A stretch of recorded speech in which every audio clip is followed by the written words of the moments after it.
Hey guys, and welcome back to a new video. This time we'll be doing something new.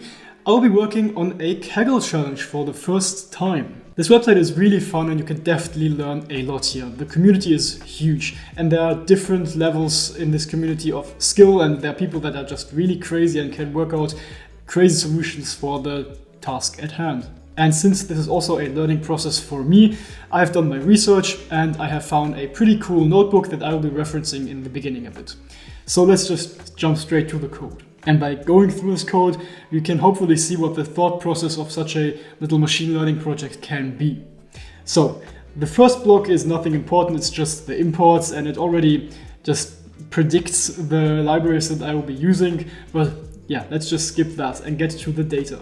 Now, I've already gone ahead and downloaded the data from Kaggle, and now we were using the pandas library to just read the data out of the CSV, and then we'll just instantly drop the ID column because that's just unimportant to us. And when looking at the first 5 elements of our data frame or our data set, we can see that each data point, which corresponds to a row, has 29 features corresponding to each row respectively.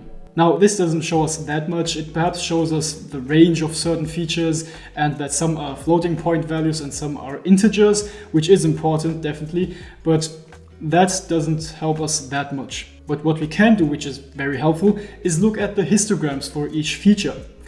And when looking at those, we see that most of them look like Gaussian distributions. And this is really important because the model that I want to use for this project is a Gaussian mixture model.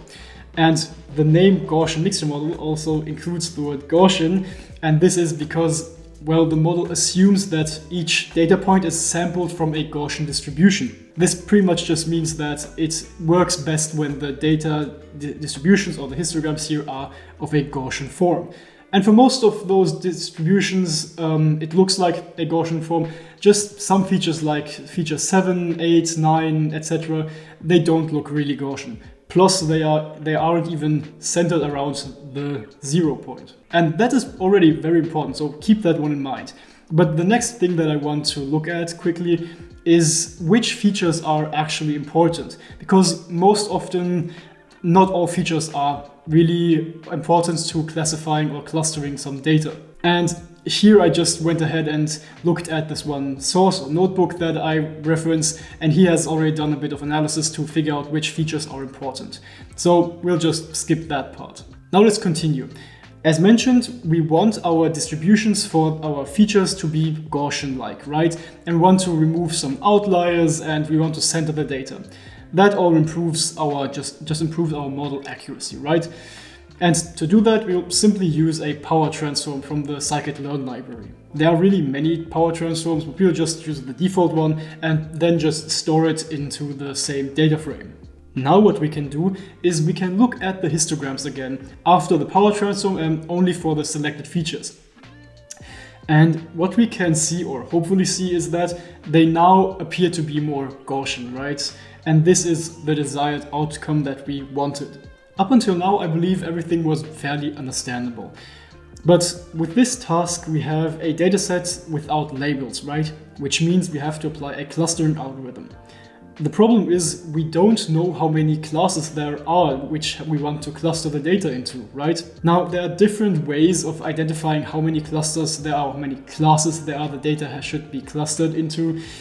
But one way is to simply brute force it. That means you have the same model and fit it to the data with multiple different numbers of clusters, like 0 to 15, for example, and then you use some sort of metric to identify which has the best score. And this time we'll be again referencing the notebook, and he's done this process and he figured out that 6 or 7 should be the best number of clusters. So we'll go with 7. Now that we have pretty much already pre-processed our data, right, transformed it and selected the important features, and we have figured out the perfect number of components or clusters or classes, we can pretty much start defining our model and training it. In this case, as already teased, we will be using a Gaussian mixture model.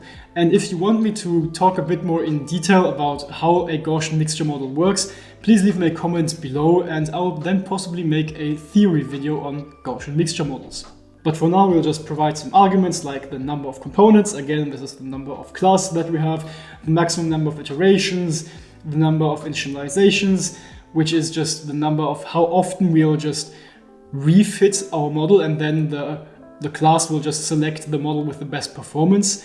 And then some just unimportant arguments like the verbose argument, which is just for logging and stuff like that. And with this model now defined, we can pretty much just call the fit and predict function so that the model is fitted to the respective data. Now, this will take a while, so we'll see each other after the training is done.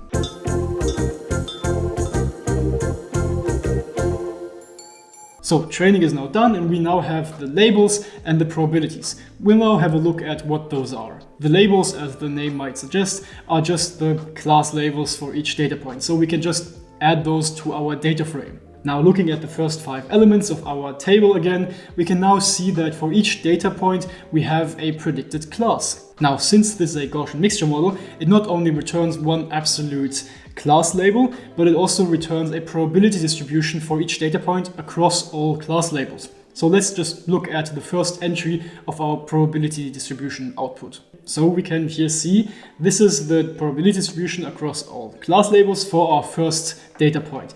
And we can see that the highest probability is for class 0 with 97.7%. And the other probabilities are just very low. Now let's add the maximum probability to each data point in our data frame, just to have a better overview.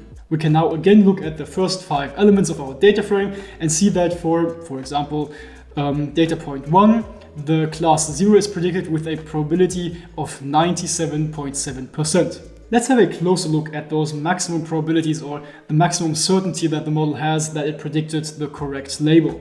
And we can see that for all data points, there is at least one data point that has a class label predicted with an accuracy or certainty of 0.22 or 22%, which is not that much, which just means that the model is not that certain about its predictions for all data points.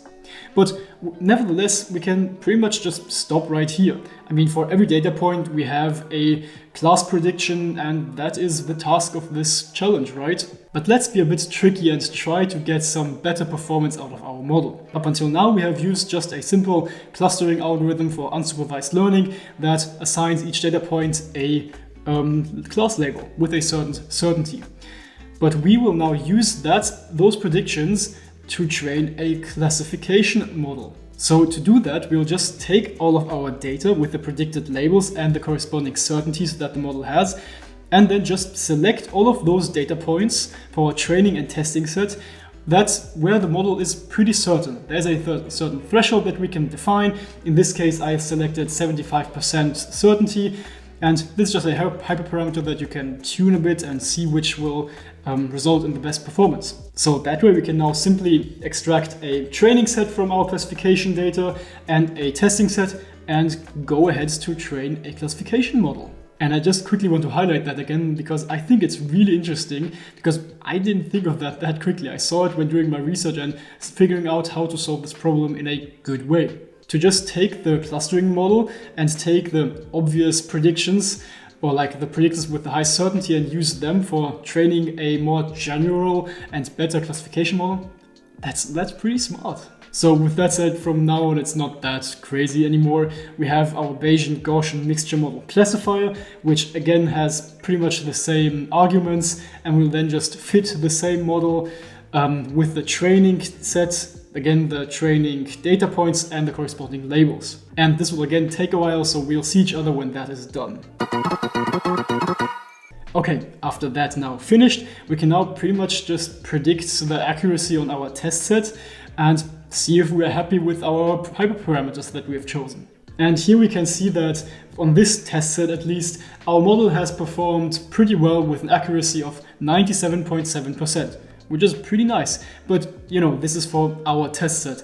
As you'll see in a bit, this isn't that representative, or that doesn't mean that you will always have that accuracy, but it's a good point to refer to. So yeah, now that we're happy with our model, we just take our model and predict the labels for our whole data set. Still the scaled data set, only using the important features and the scaled ones, or power transformed ones. So yeah, we got the final predictions. We can see that again it's an array with the respective class labels for each data point. We just read the sample submission CSV to have the correct format, and we can then just add into the prediction column our actual final predictions. And then let's just have a look at how the final format looks like. So yeah, it looks correct. We have our 98,000 data points with 2 columns, one for the ID and one for the predicted class. And with that, we can pretty much just hand in our results and submit it to the Kaggle challenge. Now, after submitting our results, we can see how accurate our predictions actually are, right? We'll have an accuracy score, meaning how many of our labels are actually the true labels for the data points. And we can see that with this pretty simple model, we achieve an accuracy of 0.73 or 73%. And this already places us in the top 100 out of the 1,100-ish competitors. And our model is like only 10% worse than the model of the first placed guy. So you see, it's pretty fun and not that difficult to get started with Kaggle. Of course, you can go really crazy and develop out an insane pipeline and try out 5 to 10 different models and then select the individual predictions for the best model for that respective data point and stuff like that. The things that the guy does in the notebook that I referred to. But even without that crazy dedication or skill, you can get a pretty good score. And in the end, I really want to highlight that this is a learning process. I'm doing this because it's really fun and I want to learn new stuff. And I hope that this type of content inspires you to participate at your own challenges. I hope that it showed you some tips and tricks that you can implement yourself. And yeah, I just hope that this video was enjoyable. And yeah, if that was the case, please don't forget to like this video and subscribe for more future videos. But with that said, as always, thank you very much for watching, and I will see you guys in the next one. Bye!